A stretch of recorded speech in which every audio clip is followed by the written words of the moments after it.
course, he's our gracious host out at Legends Attic. We've known Orel on the program for a very long time. Orel Hershiser joining the DeMarco and Trav afternoon show. How are you, Orel?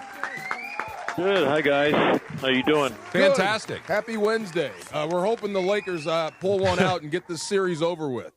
You're a Laker fan, right? Yeah. What time does that game start? 7. 7. 7? Okay. I'm not going to be on a plane, but I'll be out to dinner with Jaime Hareen tonight. So I will have to check in on that. Well, hold a good thought. Okay, well, you're a great person to ask. I mean, so Shohei pitched last night, and I think the biggest thing that we've been talking about is he's not hitting. I think it's the coolest thing in the world when you give him the day off from hitting so he can focus on pitching. What say you? They've done that twice now, once on the road, once at home. Once they won, once they lost. I think there's always going to be a little bit of pressure as far as what Shohei would want to do. And the fact that Shohei, they didn't get any runs when he was pitched so well, and they've pitched well the last 2 games. So I would think that he's going to probably march in the office and say, you sure you don't need my bat in there on the day when I pitch? Because I sure would like to support myself. I hit from the 9 hole. He'd probably hit from leadoff, or maybe the compromise is they hit down in the order a little bit more. But I would think that that's still an open topic, and I would think that they're experimenting with it and seeing how he feels, what results they get. But if he wants to be the greatest statistical baseball player ever, it really bodes well for him to do both on the nights that he pitches. If he wants to completely say, you know what, the regular season is the regular season, and we're going to be a playoff team probably no matter what, and we need to save energy for that time, then there might be times when, Dave Roberts and he and Mark Pryor and Andrew Friedman, when they decide, like, okay, maybe don't miss 30 games of at-bats, but maybe miss 15 games of at-bats. I don't know. I'm brainstorming with you right along, but I'm just trying to do it from somebody who knows, I've lived in the locker room. I've pitched. I've done my thing. So I'm giving you a little bit of expertise, but I'm also guessing. No, that's why I asked. Yeah. Or how different did you feel physically relative to let's say where we are right now in the calendar, basically the beginning of May, and then at say the middle of September when the season's wrapping up, but you're also gearing up for the most important part of the schedule. Yeah. So there is a thing called pitcher's body. When you do dynamic rotation between your hips and your shoulders down a hill, land on one leg, leave one leg, land on one leg, it is torquing your body different than it does as a hitter when you're doing it on level ground. It's doing it completely different when you're doing it for 100 pitches competitively, plus the warm-up pitches in between, plus the warm-ups before the game. So as far as number of reps, compared to taking BP, doing a little soft toss, doing a little of tee work, getting ready, and now you're ready to go. And then you'd only do that once every 3 innings or so. For him leading off, he'd probably do it, once every 2.5 innings, every 2 innings. So it's a different torque, it's a different pressure, and your body does feel, it can feel bad, it can feel stiff, but he does an amazing job off the field as far as recovery. I think the technology and the modalities nowadays are so much better than they were in my day. So I can't tell you exactly how he feels or how much wear and tear there is or how much, pain and suffering or spasm. But there definitely is wear and tear, and it's definitely at a high level. Orel, I could be so far off on this. Feel free to call me crazy, but He's been That's easy, Travis. I figured. I you notice how I left you a little pause to fill that in right there, right? That's me being a professional. That was very well done. I left you a little Johnny room. Carson, Ed McMahon, very nice. Good Thank job. Thank you. He's given up basically a run and a half the entire season. Am I crazy to think that he has not really pitched as well as he possibly can? Is that a crazy take? I don't think it's a crazy take. I think that we've seen the velocity tick up. We've seen the use of the curveball and the splitter tick up. I think it's completely because we're a year removed from coming back from Tommy John surgery. But when you come back from a surgery, whether it's elbow, shoulder, or some other place, you caliber your bullets change every outing for about a year. Then all of a sudden, the caliber of your bullets and the way you feel and the way your arm reacts to every time you cock it, it feels about the same. And when it starts feeling the same in every practice session, and every time you play catch, and every time you take the mound competitively, your precision goes up, your spin rates probably go up, your accuracy as far as like what pitch you can throw in certain tough counts, like a 1-0, a 2-1, a 3-1, a 3-2 with second and third one out. And all of a sudden you just get this confidence like, I'm not worried about how the arm's going to feel or how this one's going to come out. I know what it's going to do. So, yeah, I still think there's more in there. And because we are in the first healthy off season, year away from the Tommy John surgery, and also out there competing and continuing to find the range on those great pitches. Orel Hershiser joining us here on the DeMarco and Travis afternoon show. And Orel, our boss, Greg Berman, is crashing the party today, and he has a question We're for you. We're allowing him to ask you a question. well, thank you, guys. I appreciate it. And what's going on? Are your guys' contracts up, or are you the boss is okay with that? Why do you ask? They're fine. They're fine right now. We don't have to worry about them. But something I've noticed with Shohei is his facial expressions are just crazy. He's constantly showing you how he feels, and typically a star to his caliber at his level stays very solid in their facial expressions. Do you notice that? And have you ever asked him about that or anything? Why you see that from him? I would say, I see consistent facial expressions up at the plate, other than if he tweaks something like his wrist or makes a swing and all of a sudden fouls it off his foot or something. But on the mound, I think you are seeing more expressions. I think you're seeing more, wearing his emotions on his sleeve, and their sleeves aren't rolled up anymore. They're more, laid down. I think it's the confidence in the body and the arm and the health. I think it's something that you can just really, I had somebody knocking on my window here at my dealership. Uh-oh. I'm out here at Orel Hershiser Chevrolet in Chino. I'll just plug that right now. One of the fans sitting watching one of our vets comes up to the window, starts knocking on the door. Look, if you need to go sell a Corvette, go do it. Yeah. Like, I don't want to yell at him and say, "Get away! I'm on the air with these guys." I was like, "Sir, I'll talk to you in a minute.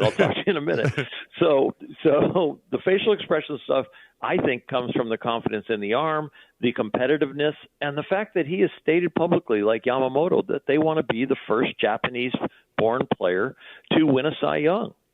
And I think it'd be unbelievable. I would think in the back of Shohei's mind, he wants to not only win a Cy Young, but the same year win the MVP. And that would be the greatest of greatest accomplishments. And I wouldn't put it past him, the way he goes about the talent he has, the way he goes about it, what he's already accomplished, that's a box that he's trying to check. That would be unbelievable. You would be the best athlete, in my opinion, if you can do that, MVP and Cy Young, because that's impossible. Speaking of that, the pressure of expectation. So I wonder your thoughts on Roki Sasaki and his improvement.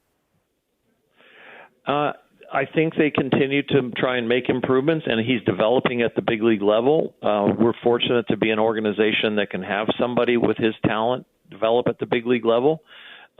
He's a special talent, and that's why they signed him, and that's why they went after him and got him. But in the midst of that, there are special talents that have to learn to be more refined. He's starting to refine himself as far as throwing more strikes, as far as landing his split finger, as far as adjusting the grip on the split finger. Yamamoto made those adjustments too when he came over, and we had a terrible outing in Korea, and then started to make adjustments and get better. I think all of them do. I think back to Walker Buehler when I was in uniform in spring training and was assigned by Rick Honeycutt to be Walker's kind of mentor. I remember conversations early on, and I remember conversations a year later, and I remember conversations 2 years later, and then I remember conversations right before he's making the last outs in the World Series, and he's spreading his arms like, "Are you pleased now?" or whatever that saying is. Are you entertained? Yeah. Are you entertained? Well, we're more than entertained, Walker. You're the world champion, so we're very entertained at the same time. You're asking us. But yeah, I think there's so much growth, and I think with Sasaki, not only is the growth going to be physical, but I think it really is going to be mental, where the league says that's not good enough, and the individual who was able to overpower any league, any batter he was ever in, learns that, oh my God, the league is telling me the truth. And that takes a little bit longer with guys with elite ability, because they have never really been confronted with failure or even a glimmer of failure where You mean that's not the right pitch? You mean that one that they used to swing at all the time is a ball now, and these guys can take it? So that information is going into somebody who is super confident, super talented, and has a super unbelievable resume. And it takes a little longer for that message from the league to say, you're going to have to be a little better. Orel Hershiser joining us here on the DeMarco and Travis show. And Orel, each time that you and I talk, it seems like there's a new Legends Attic. There's the one in Claremont that we've been to many times. There's the House Rules at HPC. And now you've got your store at ONT Field in Ontario. Where's the fourth location? Are you guys scouting spots or what's up? Well, we're in negotiation with 2 or 3 places. All right. And we're excited. We're excited about the dealership. We're excited about Legends Attic and the different places. We're excited, to still be up there with Capozio Buick GMC and still have a great relationship with Rotolo Chevrolet. So, my life really changed when all the guys that rooted for me started to own companies. So I started a business life after baseball, but it seemed like everybody I was calling on that was excited to get my call was too young, and they were in kind of middle management. So I said, you know what, I'm going to shut this goal down for a while, and I shut it down for about 10 years. And now the guys that we call on and I talk to and are experts and high integrity and kind of like me, they used to have posters in their room, like my partner Eddie Alizade. So it's kind of fun. The right friends to have. I love the business life. And you know what I love about this? Both things that I'm majorly involved with, which is Legends Attic and the car dealership, we make people smile. And I love the fact, like in the car business, there's a win and a loss. The win is you've made somebody smile and they got the deal they wanted and they got in the vehicle they wanted. They pulled out and they're smiling and they're happy and they got the new car smell and they're just feeling ridiculously great about themselves. That makes me smile. And then when people leave Legends Attic, I want people at Legends Attic to not only remember I'm here to buy memorabilia or a baseball card or a uniform top or a helmet or whatever I'm going to get, because I love this athlete and I love the memory of this athlete and I remember the game I was at when he did this. But you know what? They're also going to remember where they bought that memorabilia, because that's how we've decorated the store. That's how we've made the store a memory. And so that's been my goal in the business world, is to do the right thing, charge the right price if that's what we're talking about, and make people leave with a smile. So one of the guys that DeMarco and I had a chance to meet out at Legends Attic was Dalton Rushing. And this is a conversation that DeMarco and I have frequently about the guy on the team that might start some stuff, the guy on the team that might be the wild card, so to speak. Is it safe to assume that Dalton Rushing is that guy, the guy that you don't want to mess with? It's just, like he's the spark plug, so to speak. Is he the guy? Well, when you meet Dalton Rushing in public, it's a different guy than takes the field with catcher's equipment on or plays first base or DHs, right? Yeah. So he has a game face, and it's a switch that he flips. I think with Freddie, you almost see the same guy off the field as on the field, right? And he, for some way, he takes a leadability on the field without having that game face. That's Freddie. I think it's different when he gets in the box. I think, we have a few guys that I can watch that face. I can see that face flip with Max Muncy. I can see that face flipped with Freeland. I can see it flipped with Dalton Rushing. Yeah. I can see it flipped with some pitchers, too. Vesia is definitely not running around his house, rubbing up baseballs and, looking like he's about to have a temper tantrum. But he's definitely got a game face. So, and I played with guys like that. And I was that guy. The whole nickname Bulldog was for Tommy to remind me to go out there and, be a killer and to be tough and to not melt down and to be aggressive.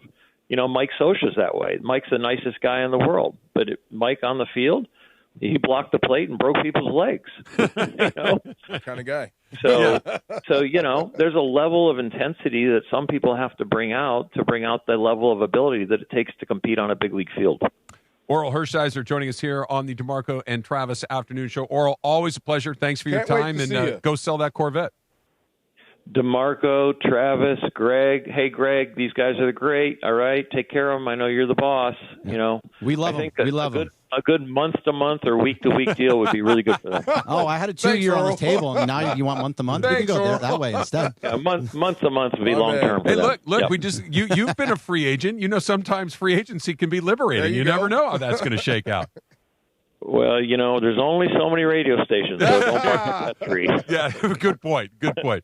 Thank you, my All friend. right. We'll talk to you soon. See you guys. All right.